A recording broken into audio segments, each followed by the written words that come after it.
కూర్చున్నప్పుడు చాలా జాగ్రత్తగా మనము దేవుని వాక్యము ధ్యానం చేయడం గాక.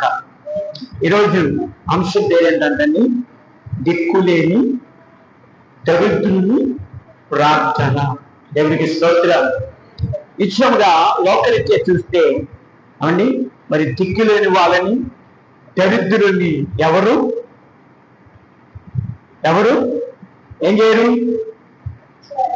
శారదీరు లైక్ చేస్తారా? దరిద్రులు మన ఇంటికి వస్తే, దిక్కులేని వాళ్ళు మన ఇంటికి వస్తే మనము వాళ్ళను మన ఇంట్లో చేర్చుకుంటామా? దరిద్రులు మనం చేర్చుకుంటామా? ఎందుకని? దిక్కులేని చేర్చుకోవడానికి వాడికి దిక్కుముక్కు లేదు, ఎవరో తెలియదు, వాడిని మేము ఎలా చేర్చుకుంటాం అని అంటారు. దరిద్రులు వచ్చారనుకో, ఆ దరిద్రుని చేర్చుకుంటే మాకేమొస్తుంది? దరిద్రత వస్తుంది అంటారు. కానీ మనము ఆరాధిస్తున్న దేవుడు అంట గొప్పవాడంటండి. దేవునికి స్తోత్రం. ఆయన ఎవరిని లెక్క చేస్తాడు? ఆయన ఎవరిని లక్ష్య పెడతాడంటే నిజముగా దిక్కులేని దరిద్రుని ప్రార్థన అంట దేవుడు లక్ష్య పెడతాడు. దేవునికి స్తోత్రం. Praise the lord. హల్లెలూయా. ఎవరు ప్రార్థన ఆలకిస్తాడంటండి? దిక్కులేని దరిద్రుని ప్రార్థన దేవుడు ఆలకిస్తాడంట. దేవునికి స్తోత్రం.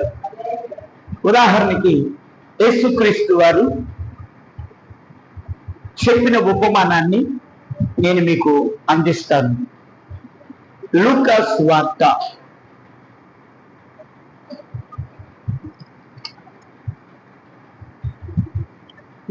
సువార్త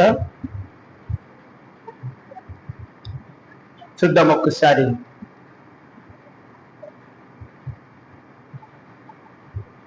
ప్రార్థన చేయుటకు ఒక ఇద్దరు దేవాలయమునికి వెళ్ళారంట. ఎవరండి? ప్రార్థన చేయుటకు ఒక ఇద్దరు దేవాలయానికి వెళ్ళారంట. దేవునికి స్తోత్రం. ఒకని పేరు సుంకరి, ఒకని పేరు పరిసయ్యుడు. దేవునికి స్తోత్రం. హల్లెలూయా. దేవునికి మహిమ కలుగును గాక. ఒకని పేరు ఏంటంటే పరిసయ్యుడు, మరొకని పేరు సుంకరి అంట. చూద్దాం. లూకా సువార్త 18వ అధ్యాయము 9వ వచనాన్ని మనం చదువుకున్నాం. తామే నీతిమంతులని తమ్మునే నమ్ముకొని ఇతరులను తృణీకరించు కొందరితో ఆయన ఈ ఉపమానం చెప్పాను. దేవునికి స్తోత్రం. ప్రార్థన చేయటకై ఇద్దరు మనుషులు దేవాలయమునకు వెళ్ళిరి. వారిలో ఒకడు పరిసయ్యుడు, మరొకడు సుంకరి. పరిసయ్యుడు నిలవబడి, దేవా, నేను చోరులను, అన్యాయస్తులను, వ్యభిచారులనైనా ఇతర మనుషుల వలనే, ఇదిగో ఈ సుంకరి వలనైనను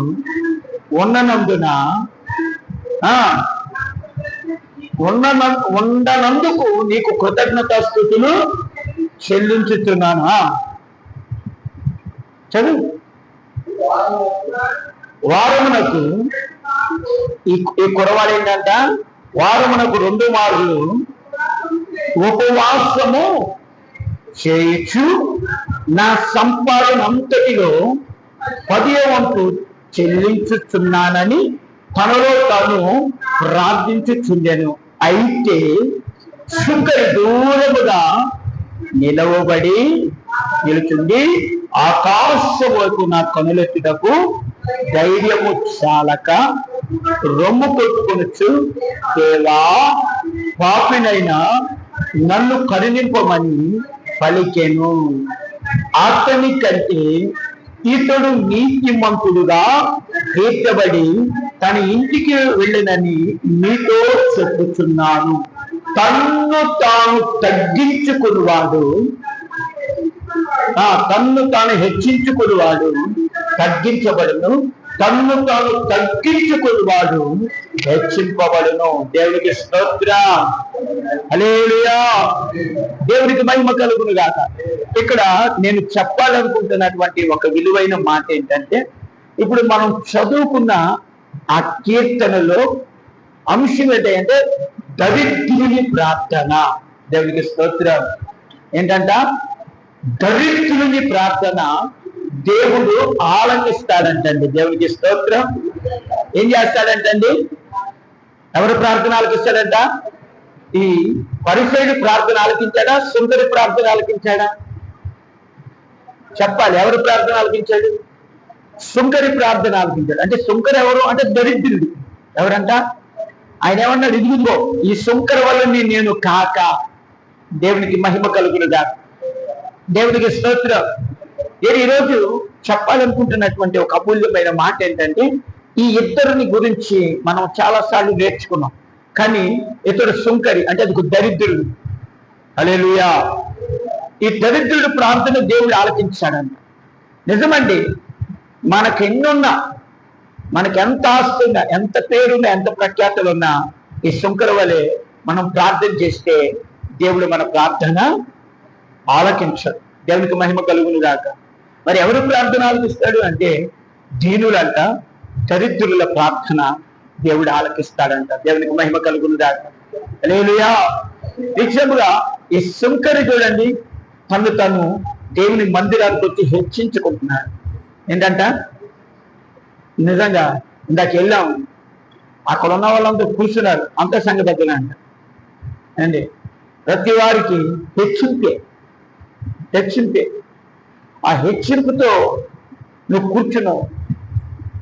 నిజంగా అక్కడికి వెళ్ళినప్పుడు దేవుడు బైబిల్ కూడా తీయలేదు, ఒక గంట వాక్యం అలా అనార్కలంగా చెప్తున్నాను. సంఘానికి ఒక క్రమం లేదు, ఒక పాడు లేదు, ఒక పద్ధతి లేదు. కానీ ప్రజలైతే చాలా మంది ఉన్నారు. అని అక్కడ వాక్యం ముగించుకొని కనీసం వాళ్ళు టీ ఇచ్చినా తాగలేదు. కనీసం ఏమండి మరి వాళ్ళు ఇచ్చిన అల్పాహారం కూడా పిచ్చుకోకుండా ఉపవాసం కదా అని పరిగెత్తుకుంటే ఇక్కడికి వచ్చేటప్పటికి ఏమొచ్చిందంటే నీరసం వచ్చింది, నిరుత్సాహం వచ్చింది. దేవునికి స్తోత్రం చెప్దామని ఒకసారి హల్లెలూయా. నేను ఎందుకు చెప్తున్నానంటే, నిత్యముగా మనం ఎప్పుడు ఎలా ఉండాలంటే దేవుని సన్నిధిలో ఎంత ఉన్నా అదండి, ఎంత మనకు ఆశీర్వాదం ఉన్న దేవుని ఉన్నా ఎప్పుడు కూడా మనము హెచ్చిపోకూడదంటండి. ఏం చేయకూడదు? హెచ్చిపోకూడదు. ఈ పరిసయుడు తను హెచ్చించుకుంటున్నాడు. ఏం చేస్తున్నాడంట? తాను హెచ్చించుకుంటున్నాడంట. దేవునికి స్తోత్రం, దేవునికి మహిమ కలుగునుగా. నీతి సూర్యుడు ఎదుట అతడి నీతిని ప్రదర్శిస్తున్నాడు. ఎవరి ఎదుట? నీతి సూర్యుడైన యేసుక్రీస్తు ఎదుట అతని నీతిని ప్రదర్శిస్తున్నాడు. ఉదాహరణకి ఒక కొవ్వొత్తు ఉందనుకోండి, వెలిగించినప్పుడు ఈ గదిలో లైట్లన్నీ ఆపేసి ఉంటాయి ఏమండి. ఆ గదిలో ఆ కొవ్వొత్తి వెలిగించినప్పుడు ఆ కొవ్వొత్తి వెలుగు కనపడుతుంది. అదే కొవ్వొత్తి వెలుగు సూర్యుడి దగ్గరికి తీసుకెళ్లి పెడితే ఏమైనా కనపడుద్దా? అలాగా ఇప్పుడు ఏంటంటే నీతి సూర్యుడు యేసుక్రీస్తు దగ్గరికి వచ్చి తన నీతిని ప్రదర్శిస్తున్నాడు. ఏంటంట? తన నీతిని ప్రదర్శిస్తున్నాడు అంటే తను హెచ్చించుకుంటున్నాడంట. ఏంటంట? నిశ్చయంగా బైబిల్ గ్రంథంలో హెచ్చించుకొని ప్రార్థన చేసిన వారి ప్రార్థన దేవుడు ఎక్కడ ఆలకించాలి. దేవునికి స్తోత్రం, హల్లెలూయా. గర్వంతో చేసిన ప్రార్థన కూడా దేవుడు ఆలకించలేదు. కానీ ఎవరైతే తన్ను తాను తగ్గించుకొని, ఏంటంట? తన్ను తాను తగ్గించుకొని, దేవునికి స్తోత్రం. ఎందుకంటే ఎందుకు తగ్గించుకోవాలి అంటే దేవుడంత తోడే పరలోకమును విడిచి భూమి మీదకి వచ్చాడు. అంటే ఏ స్థాయిని విడిచి ఏ స్థాయికి వచ్చాడు? శపితమైనటువంటి ఏమండి సమస్త మానవాళి కొరకు శపితమైన ఈ భూమి మీదకి, శపితమైన ఈ పశుపక్షాదులన్నిటినీ ఏమండి నిత్యముగా శపితమైనటువంటి ఈ భూలోకానికి పరిశుద్ధుడైన దేవుడు దిగి వచ్చాడంట. దేవునికి స్తోత్ర. అంటే ఉదాహరణకి మనమేమంటామంటే, చాలా మంది పూలు అమ్మించాట కట్లు అమ్మగలరా? మాట ఎప్పుడేం లేదా? విన్నారా లేదా? పూలు అమ్మిన చోట ఉదాహరణకి ఈ భాషలో వాండరగా మెలిగి వాండరగా ఉండి ఒక షాపులోకి పనుడికి వెళ్ళగలడా? వెళ్ళగలడా? వెళ్ళలేడా? వెళ్ళలేడు. దేవునికి స్తోత్రం. కానీ యేసుక్రీస్తు అంటండి దేవుడు అయింది పనివాడిగా మన అందరి కోసం వచ్చాడండి. ఆమేన్. ఏంటంట? దేవుడు అయింది 24 గంటలతో దేవుడిని స్తుతించబడుతున్న దేవుడు. ఏమండి? 4 జీవుల సింహాసనం మీద ఆసీనుడైన దేవుడు. నిత్యము కోట్ల దేవదూతలు నిత్యము పరిశుద్ధుడు పరిశుద్ధుడు పరిశుద్ధుడు అని పొగడబడుతున్న దేవుడు అంటండి వచ్చి ఇప్పుడు ప్రజలతో నిందలు అనుభవిస్తున్నారంట. దేవునికి స్తోత్రం. తృణీకరించబడుతున్నారంట, వెలివేయబడుతున్నారంట. అసలు ఆయన తలవాల్చుకోవడానికి స్థలము లేదంట. ఒకసారి మనం పరిశీలన చేయాలి. అంత గొప్ప దేవుడు అంటండి తన్ను తాను తగ్గించుకుని భూమి మీదకి వచ్చాడండి. అంటే నేను తగ్గించుకున్నాను, నీవెందుకు తగ్గించుకోవు? నేను దరిద్రుడిగా వచ్చాను భూమి మీదకి. హల్లెలూయా. ఎలా వచ్చాడు? దరిద్రుడు. ధనవంతుడైందంట ఆయన, దరిద్రుడాయను మన నిమిత్తం అనే దేవుడు వాక్యం సాధిస్తుంది. దేవుడికి స్తోత్రాలు. ఆయన ఎవరంటే ధనవంతుడంట, మనందరి నిమిత్తమే దరిద్రుడు ఆయన. ఇప్పుడు నీకున్నయన్ని వదిలేసి, అంటే నీకున్న కులాన్ని వదిలేసి, నీకున్న వర్గాన్ని వదిలేసి, నీకున్న ఆస్తి అంతస్తులు వదిలేసి, ఏమండి దేవుడి దగ్గరకు వచ్చి నిన్ను నువ్వు తగ్గించుకుంటే, నిన్ను నువ్వు వీరుడైతే, నిన్ను నువ్వు రిక్తుడిగా రిక్తుడిగా చేసుకుంటే, చేసుకొని ప్రార్థన చేస్తే దేవుని ప్రార్థన ఆలపిస్తాడు. అంటే అర్థమవుతుంది. ఎవరు ప్రార్థన ఆలపిస్తారు? చాలా మంది చాలా గొప్పగా ప్రౌడ్ అంటే ఆ ప్రాంతంలో కూడా ఎలా ఉంటుందంటే హెచ్చింపుంటుంది. ఏముంటుంది? హెచ్చింపుంటుంది. లేదా వాగ్దానాలు ఎత్తిపట్టి, లేకపోతే వాక్యాలు ఎత్తిపట్టి ప్రార్థన చేస్తూ ఉంటారు. దేవునికి స్తోత్రం.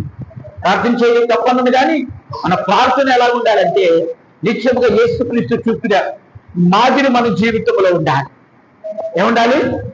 యేసుక్రీస్తు చూపిన మాదిరి ప్రార్థన మన జీవితంలో ఉండాలి. చూడండి దేవుడి వాక్యం చూద్దాం. హెబ్రీయులకు రాసిన పత్రిక 5వ అధ్యాయం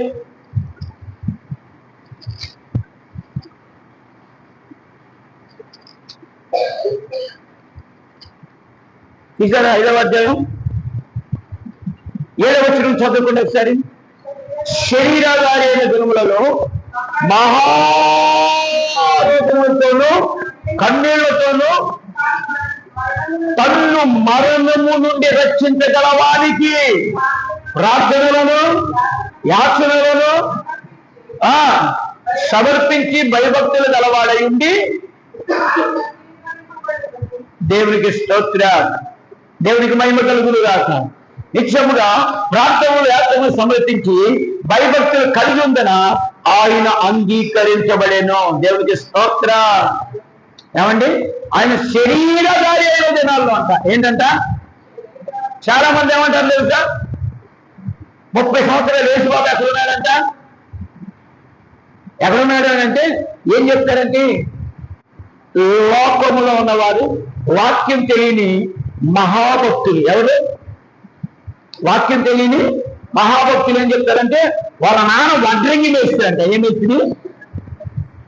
యేసోపు గారు ఏంటంట? వడ్రంగి వేస్తుంది. కాబట్టి ఆయన ఏమండి మరి 30 సంవత్సరాల కుటుంబాన్ని పోషించి వాళ్ళ నాన్నకి చేదోడు వాదోడు ఏదంట వడ్రంగి పని చేయడానికి వచ్చాడు ఆయన. హల్లెలూయా. అంటే వడ్రంగి పని చేయడానికి వచ్చాడా? దేవునికి స్తోత్రం. పైగా వాళ్ళ నాన్నకి చేదోడు వాదోడుగా ఉండడానికి వచ్చాడా? దేవునికి మహిమ కలిగింది కాదా? ఆయన వచ్చింది ఎందుకో తెలుసా? నిత్యంగా శరీరధారి అయిన దినం. అంటే శరీరధారి అయిన దినం అంటే నిజంగా తల్లి గర్భములో పుట్టిన మొదలుకొని, అంటే శరీరం దాల్చిన మొదలుకొని ఆయన ఏమంటే శరీరధారి అయిన దినములో మహారోగం అంటే ఏంటంట? రోగం చేస్తున్నాడంట. దేవునికి స్తోత్రం. ఏం చేస్తున్నారంట? ప్రార్థన చేసేటప్పుడు నిజంగా మనం కన్నీరు విడిచి ప్రార్థన చేయండి రా బాబు అంటే ప్రార్థన చేయండి. కనీసం స్తుతించండి అమ్మా అంటే స్తుతించండి. ఏకీపించండి బాబు అంటే ఏకీపించడం. కానీ ఏంటంట? మహారోగముతో రోదన చేస్తుంటాం, రోదన చేస్తూ కన్నీళ్లు విడుస్తున్నాడంట. దేవునికి స్తోత్రం, హల్లెలూయా, దేవునికి మహిమ కలుగును గాక. ఈరోజు పరిశుద్ధాత్ముడు మనకు చెప్తున్న ఒక విలువైన అమూల్యమైన మాట ఏంటంటే, మనం మహారోధములతో కన్నీళ్లతో తన మరణం నుండి రక్షించగలవానికి